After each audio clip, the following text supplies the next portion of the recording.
I'm Alan Hedblum. Welcome to our show, a place to feel like you belong.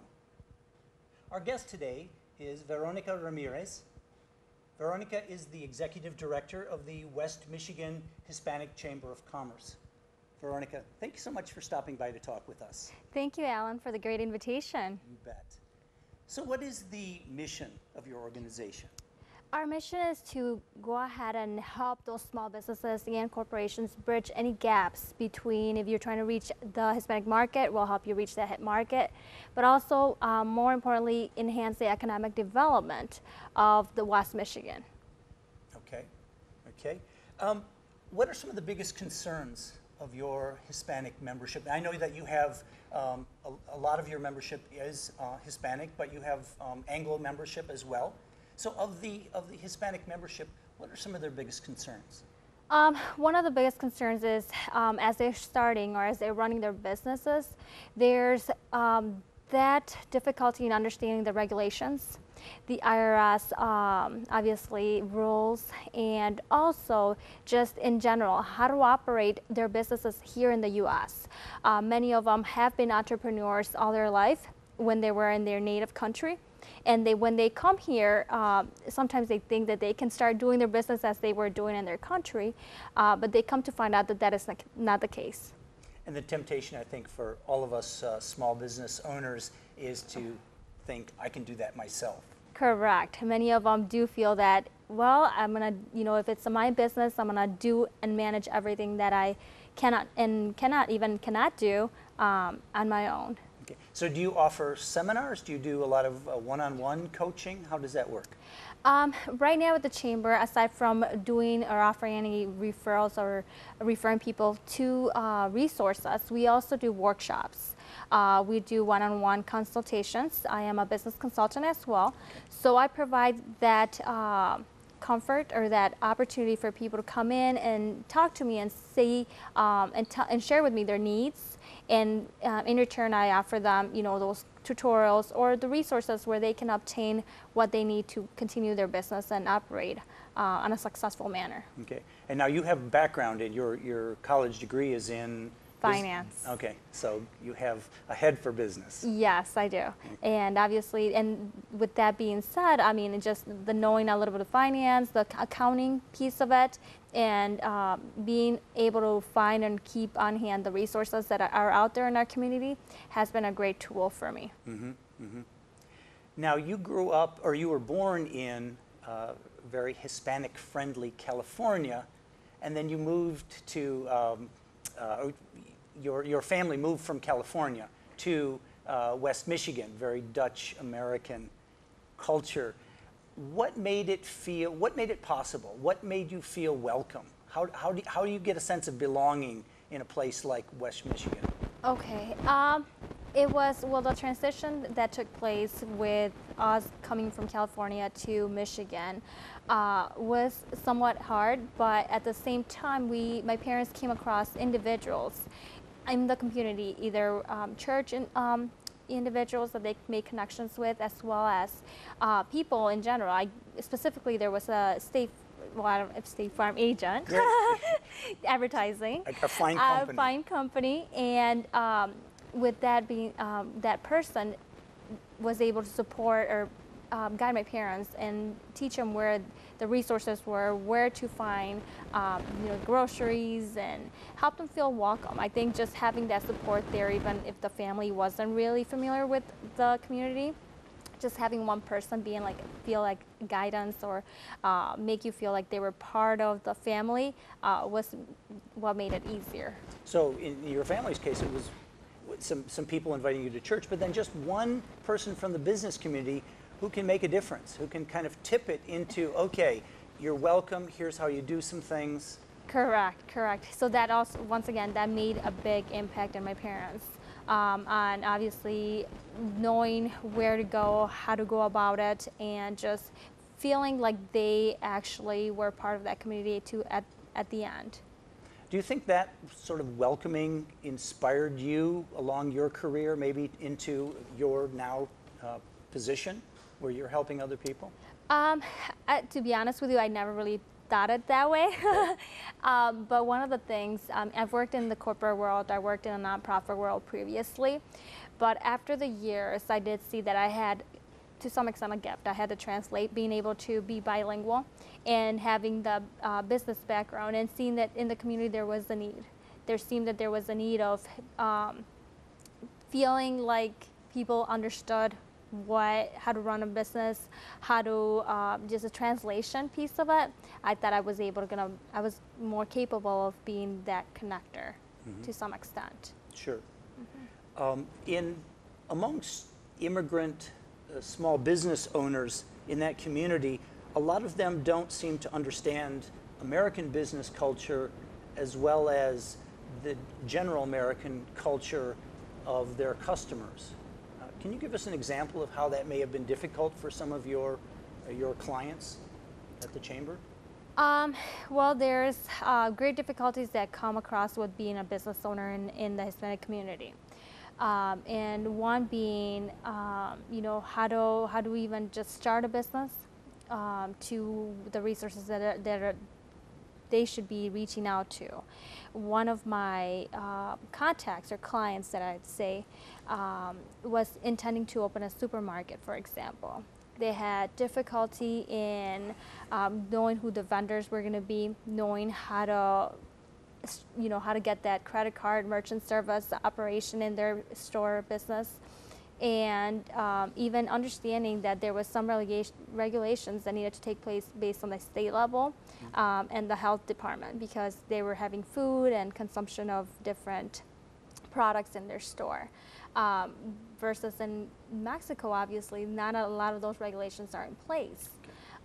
So that was one of the biggest difficulties that they came across. Their thought was, well, I'm just gonna open my store, put the products in, obviously take cash only, and I should be good to run and operate. When in reality, many of the businesses here do not function that way. So that was one of the biggest barriers that I could kind of highlight. Sort of the culture of regulation. Yes. Yeah, absolutely. Okay, great. You had talked earlier when we had chatted about the importance of trust. Explain how this is a factor in doing business with the Hispanic community. Okay. One of the things that I like to share is that many of the individuals in our Hispanic community is, if they don't know you personally, even if you could be the best agent that may be in town, but if nobody has reference from that and there's really no trust in between, they're not going to do business. They're just going to do business with somebody who others have done business with or have dealt with. So trust is a great factor. They have to, I guess one of the cultural things is that in America we see it as, we're here to do business and let's get to the point, and that's all we do. In the Hispanic community, it's more, okay, let me get to know you. Let me get to know your family, possibly what you like to do. And if there's some type of connections, then I'll consider you to become and be part of the business that I operate. Relationship first, business second. Business second. And with a lot of Anglos, it's business first. Correct. Yeah. And neither is right or wrong. It's just the operational value in those cultures. So navigating that, so that makes you all the more invaluable to your clients. Sure. You had mentioned that you were the first one in your family to go to college. Yes. Right? So can you share with our audience your experience as a first generation college student? What made it hard? And on the other side, where did you get support, or how did you feel supported? There was many barriers. My parents, obviously, English was their second language, so they, throughout the educational piece, they were supportive in the way, you need to go to school, we'll help you, don't worry about the financing, we'll help you go through that. But once again, they didn't know where to go about in seeking for scholarships possibly, or seeking any type of guidance as to how to fill out any of the paperwork. So that was my to-do. My idea was, I want to go to college and I'm going to do it however I can. So I reached out to many of the school teachers and aides, and so they were to some extent supportive, and I tried to, most of the work was done by myself. Okay. But at the same time, I pulled in my parents' once things were getting done, I was like, well, I just need your signature. I translated for them. This is what I need, and I'm gonna get it going. So in reality, just because they didn't go to school, I did have to have everything pretty much do it on my own. But I think that if it wasn't for their support and them showing that they cared for the education that they wanted me to obtain, then I wouldn't have been able to achieve it at all. So what would you recommend to young Latinos in a similar situation who are just in high school now? What would you recommend for them if they're looking at their career? I would say to pursue as much as you can. Even if it may seem difficult at first, there's always some exit or the way for you to actually continue your path in a greater education. There's resources, there's individuals who do care for you to become somebody in life, and so just find the way. If it's on your own, find it on your own, but if you can reach out to somebody who can help you or people who you aspire to become as, then reach out to them. There are many people who are willing to share their experiences and their stories and even find you the resources that you need. Well, I'm sure that you are a good role model in the community. Certainly you were in your family, because your 3 younger siblings all went on to go to college, and Correct. so that was hooray for you and in leading the charge for your family, because that really establishes new horizons for the next generation. That is correct. Yeah. So last question. A lot of young immigrants are fighting for the right to go to college, even though they may not be American citizens. The so-called dreamers are trying to go to school now. How important is it for them to be allowed to attend college? It is important. And I guess not being the director, not seeing it, but my point of view is that it is really important for them to achieve a higher education. Many of them, obviously from reading and seeing the news, and possibly even people who I know, have gone to the first grade through high school, and they aspire to become somebody here, and obviously have a family, have stability here. So having that higher education is very important, and should be something that they should continue to aspire, because then obviously this community is all of immigrants, and from studies it is shown that entrepreneurs, many of them are immigrants, and many of the things that have started here in the U.S. have been because of the immigrants. So why not just help them pursue that? Sure. Well, here at Feel Like You Belong, we're big fans of immigrants, we're big fans of entrepreneurs, and so we certainly thank you for coming by today and sharing your thoughts with us. And we will be back shortly with a follow-up segment called What'd You Say?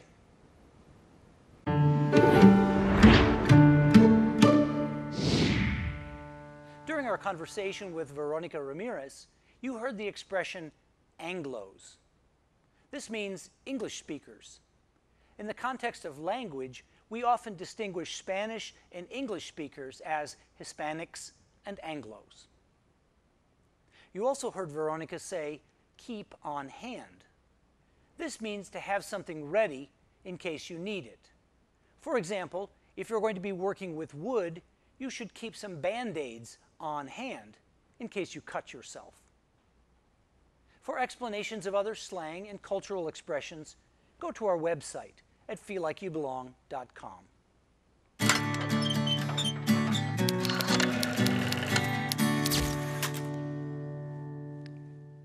If you've lived or worked around Americans, you know their English is full of shortened ways to say things.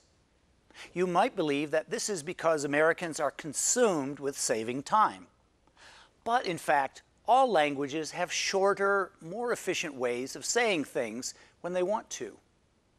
Because human minds work more quickly than our tongues, speakers are always looking for ways to get out more information with fewer syllables. 3 ways of doing this in English are abbreviations, initialisms, and acronyms. Because these 3 types are often confused, let's do a quick review. Abbreviations are a shortened form of the entire expression. So, TV for television, op-ed for opinion editorial, Caltech for California Technological University. Initialisms are pronounced one letter at a time. Note that the names of the letters tend to link together as they're pronounced, with the stress falling on the last letter. USA, United States of America. TGIF, thank God it's Friday. MPH, miles per hour. Acronyms are said as one word. NATO, North Atlantic Treaty Organization. SCUBA, self-contained underwater breathing apparatus. NASA, National Space and Aeronautics Administration. For my international friends, you should know that many Americans don't recognize the distinction between these three. They will call all of them abbreviations, when the expressions may in fact be acronyms or initialisms. So if that happens, don't worry. Just consider yourself smarter now than most of your American friends and coworkers.